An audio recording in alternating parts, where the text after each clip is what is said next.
À la fin de mes études en MBA en 2016 et après une année de formation intensive en cours d'anglais, je me suis retrouvé face à la difficulté de trouver un emploi. Pire, mon titre de séjour arrivait à échéance à grands pas. Rentrer au pays de sitôt n'était pas du tout une option envisageable. Qu'ai-je bien pu faire? Tu veux certainement le savoir. C'est juste après.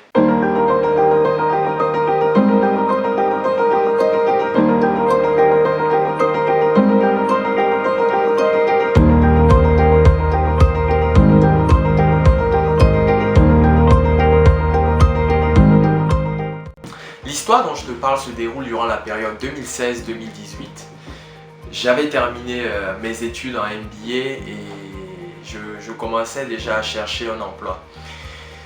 Mais les choses ne se sont pas passées comme prévu et moi dans ma tête en venant en France c'était certes d'étudier mais par la suite de trouver un emploi pour acquérir de l'expérience professionnelle.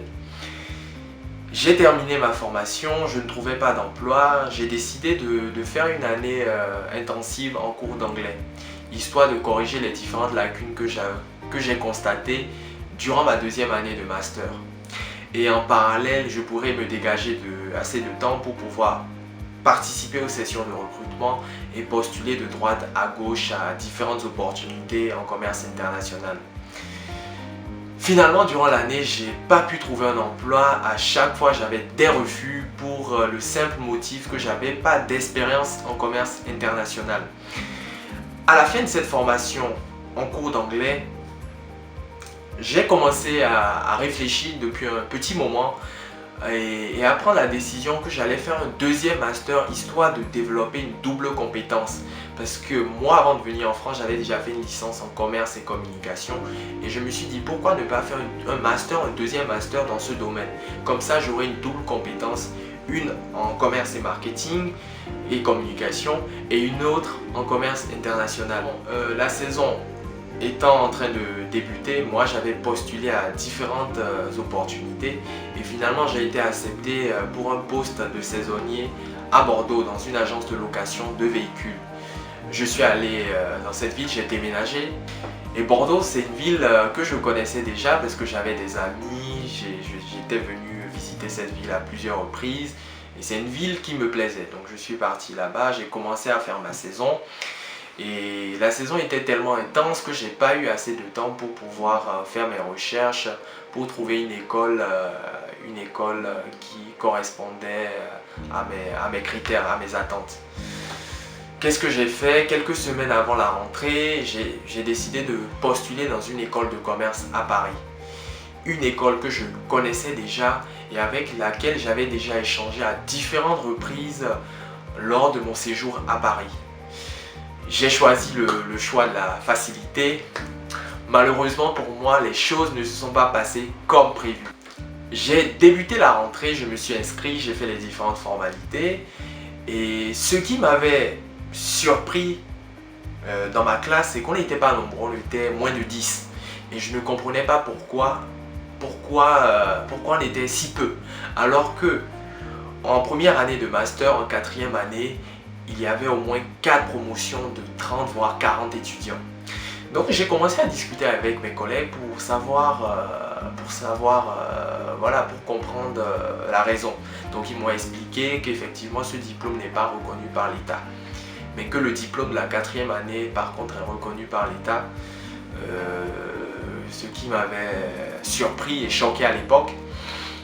Et j'ai demandé à discuter avec le directeur, on a fait le point. Et je ne pouvais pas changer d'établissement. Parce qu'une fois que tu es inscrit, tu es engagé financièrement vis-à-vis de cet établissement. Donc, une fois que j'ai discuté avec le directeur, j'ai demandé à ce qu'on me rétrograde en quatrième année. Parce que si je devais payer pour cette année-là, autant que je paye quand même pour un diplôme qui est reconnu. Donc, il y avait déjà ce premier point qui m'avait choqué. J'étais pleinement déçu. Et le deuxième aspect, c'est que, vu que je vivais à Bordeaux, je devais faire des navettes Bordeaux-Paris, Paris-Bordeaux. J'en étais conscient, j'avais même réfléchi à ce sujet. Mais je me suis dit, vu que je devais être présent que 3 fois par quinzaine à l'école à Paris, ça allait le faire. En plus que le train, c'était à 2 heures, c'était 2 heures de train, Bordeaux-Paris, Paris-Bordeaux, que cela allait le faire, Mais malheureusement, c'était plus dur que prévu. C'était plus dur, déjà il fallait se lever à 5 heures pour pouvoir être à 9 heures en cours, finir à 18-19 heures, rentrer à Bordeaux à 22 heures, 23 heures. Et à côté de ça, durant cette période, il y avait beaucoup de mouvements de grève, ce qui entraînait forcément des retards et des absences au cours. Et pour couronner le tout, j'étais confronté à des difficultés financières à l'époque parce que je devais gérer le loyer, la scolarité et d'autres charges. Finalement, j'ai raté pas mal de cours, assez d'évaluations et l'année s'est mal terminée. L'année s'est mal terminée pour moi. Je n'ai pas eu mon diplôme, je n'ai pas eu la certification et l'année s'est terminée. Toi qui me regardes, qui m'écoute et qui compte t'inscrire dans une université privée cette année ou l'année prochaine, que tu sois en France ou à l'étranger, avant d'opérer ton choix, il faut nécessairement que tu évalues 6 critères.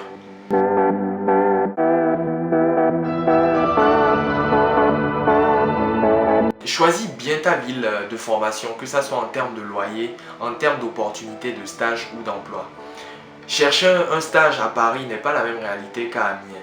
Vérifie également que la ville dans laquelle tu comptes étudier, si c'est une ville voisine à celle dans laquelle tu vis, vérifie que le transport est bien desservi pour pas que tu te retrouves dans des difficultés qui te poussent à être absent et à même rater des évaluations.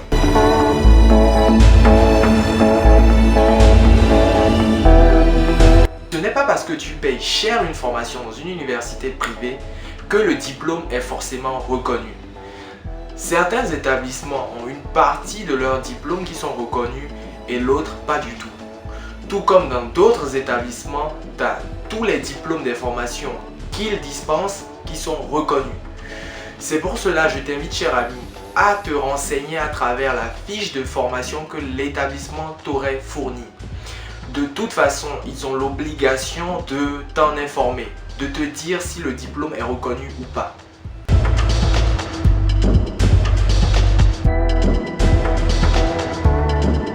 Payer 5 000 € et 8 000 €, ce n'est pas la même histoire.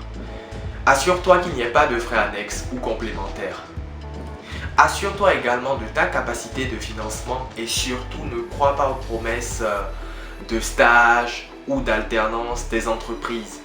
Que dis-je, des universités? Car cela repose sur aucune certitude.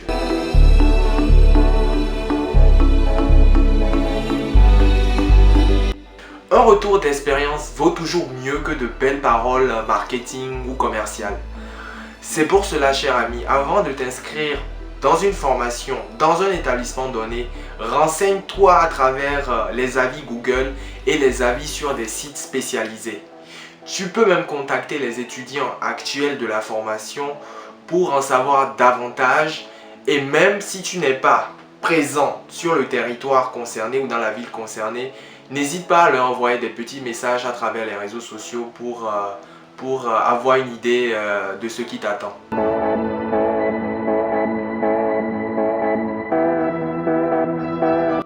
L'insertion professionnelle compte beaucoup, surtout quand on a investi un montant colossal dans une formation. C'est pour cela, cher ami, renseigne-toi auprès des responsables d'établissement pour connaître le taux d'insertion professionnelle à la fin de leur formation. N'hésite pas également à te renseigner auprès des étudiants qui ont terminé la formation ou même rapproche-toi de l'association des anciens étudiants s'il en existe pour en savoir davantage.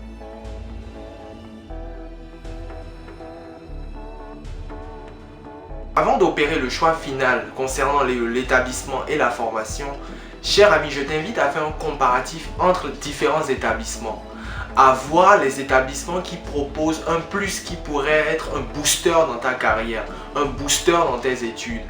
Il y a des universités qui ont des partenariats avec des entreprises qui peuvent t'aider à trouver facilement ton stage, ton alternance et même un emploi en CDI.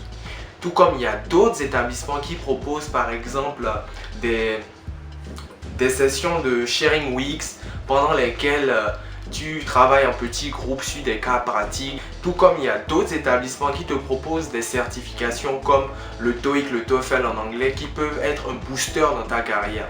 Donc surtout ne néglige pas ces petits éléments qui peuvent faire la différence car il y va de la réussite de ton projet d'études et même de ton projet professionnel.